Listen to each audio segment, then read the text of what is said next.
Yeah,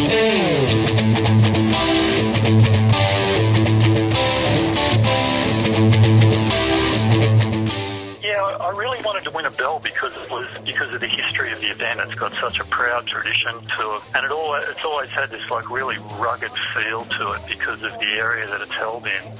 Also, Brian and Doug and Rip Curl have always, I felt, went out of their way to actually have the event in good surf. Yeah, I think it's the only trophy in pro surfing that actually matters, and I think it's the only trophy in pro surfing that if you looked in a pro surfer's house 20 years after his career has ended, I reckon it'd be the only trophy that would be still sort of visible.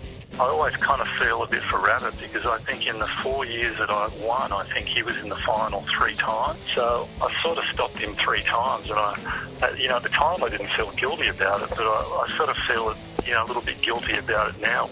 Most of my competitive battles at Bells were pretty much with Rabbit. We seemed to like bump into each other in semi-finals or finals. I can't remember surfing against Sean Thompson. I can remember surfing against Mark Warren a lot, Terry Fitzgerald a lot, surfed a lot against Tom Carroll and Mike Newling and all the Newport guys. I used to hate surfing against those guys. 78 was the first year that I rode a twin fin at Bells, and it was the board that I call a free ride twin fin because it was featured in that movie, and it's got that really leery colour design on the top and bottom. Prior to 78, I'd always surf Bells on single fins because that was all there was at the time, and I always felt really limited on single fin.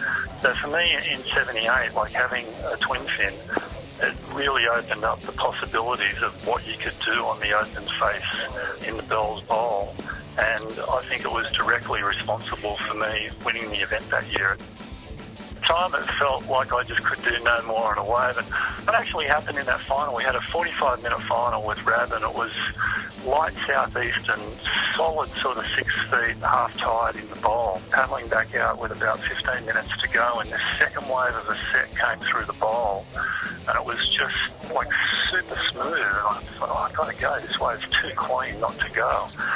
The first bottom turn off the top was at the time, one of the best ones I'd ever done on a twin fin. Did what I thought was like a really good carve off the top, and Rory Russell from Hawaii was doing the commentary, and Rory kind of made this noise like, whoa, AMR, how was that, bottom turn off the top combination? I'll never forget this. I was, through that turn, I was coming down the face as I heard him say that, coming into the next section. And I remember this thought to myself, wait till you see the next one, Rory, it's going to be even better. Twin fin just felt amazing. It felt like it would go anywhere I was capable of putting it.